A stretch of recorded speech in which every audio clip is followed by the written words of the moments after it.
You to just really chime in from your perspective. How has this truly shifted your view of America? Mm-hmm. I appreciate Dante's definition of a racial terrorist, and that includes white people who are indifferent to the torture of Black people, and just thinking about how all white people are implicated, and thinking about the white mobs and the lynchings and the massacres of hundreds of innocent Black people, whether it's for voting rights or for organizing for farm action, whether it's for any crime that was arbitrarily made up by white people just to torture Black people, and how entire white communities showed up to lynchings, to massacres, as a social activity, as a religious activity, showing up in Sunday church clothes, children smiling at cameras while Black bodies hang from trees burning. I believe that white people have traded in our morality and humanity for white power, and that's the state that we're living in. Feel this looks now in modern day America when it comes to all of this lack of equality for women and how white women are responding and kind of leaving you behind? I think it's important to begin this discussion by saying that white women had no rights. Any rights that they gained were given to them by white men. It's important to understand that under the laws of coverture, European men had the legal right to inflict violence onto their wives, onto their children. But this particular iteration was something that was already normalized in the European customs. They then had the jurisdiction and the full authority to ensure that we were not able to react or respond through the legal process to all of the horrific abuses that were inflicted upon us. And so it was exponentially worse for Black women. There's this pecking order, right, where there's white men at the top, white women, Black men, Black women. And I think what had happened is the socialization of white women into violence by their partners or significant others, their lack of rights. They then inflicted that same violence and pain towards Black men and Black women. So I think sometimes in these conversations, we often leave out white women because of their subjugation. And yes, that is a huge part of what has happened to them as well. I don't want to be insensitive to that. And I also want to hold them accountable for the ways that they participated in racism as well, and enslavement and abuse and the rape of Black boys and Black women too.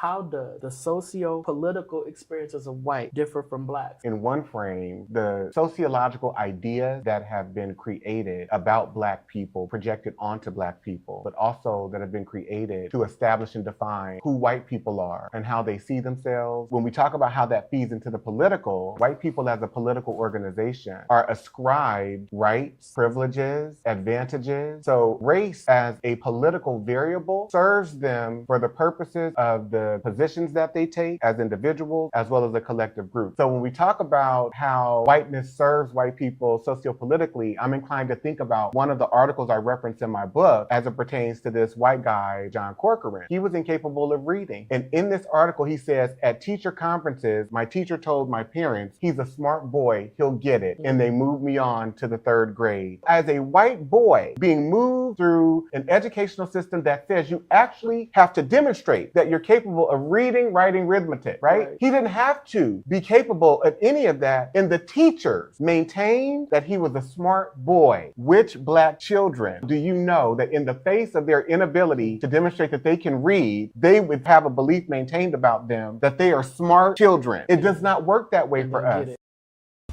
Dr. Amos Wilson told us, we have a school system that is based upon the psychology of white children and white people. If we are trying to educate our children in that system, they are bound to fail.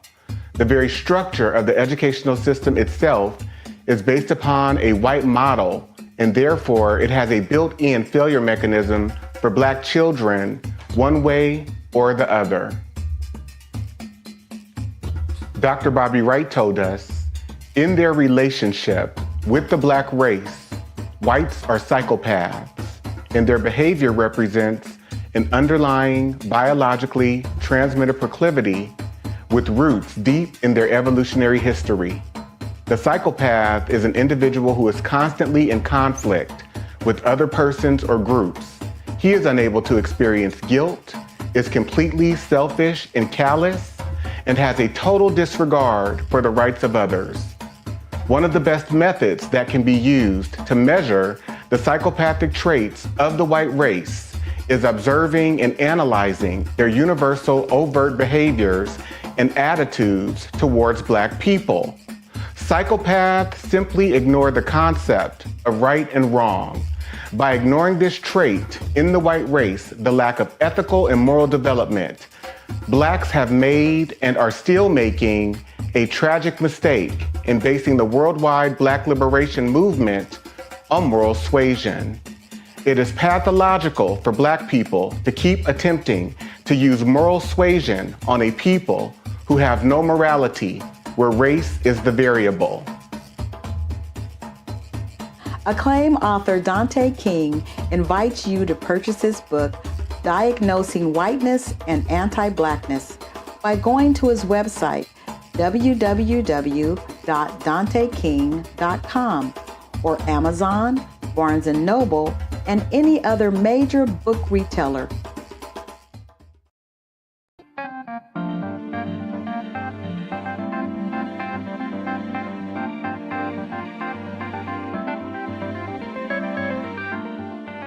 Black men are experiencing, after slavery, things like convict leasing, being pursued by the legal system to be put back into another form of enslavement. They are coming up missing, they're being murdered, being lynched by the dozens, and there's just no protection for Black women.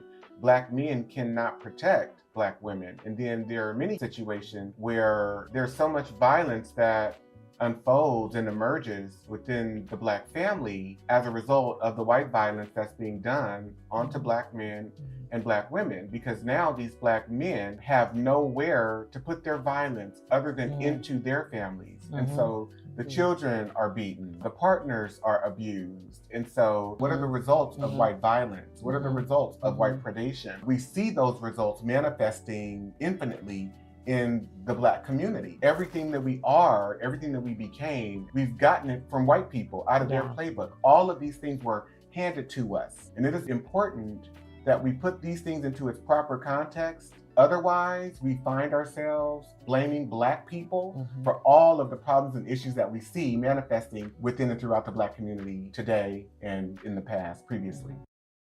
The author of the book some time to speak directly to the audience. Tell them what you know they need to hear, and the takeaway from these 10 episodes that wonderfully, thoughtfully, and lovingly unpack the chapters of your work. The last thing that I would like to leave all of you with is a call to action. Read the book, study the book with your friends and family. Take it one chapter at a time and highlight, read, reread the information contained in each of the chapters, as well as the reflection questions that are at the end of each chapter, because we have to understand we've normalized violence against African American people. We have lost all regard of our humanity towards African American people. This is a call to action to regain a sense of your own humanity in regards to how you come to knowing, understanding, making meaning about who you are in relationship to Black people, and how have you been tainted and corrupted by white rulership and white racial control. This is a lifetime journey for me. I know that I will be in recovery from white supremacy and anti-Blackness throughout my entire life. And so I'm calling us to be greater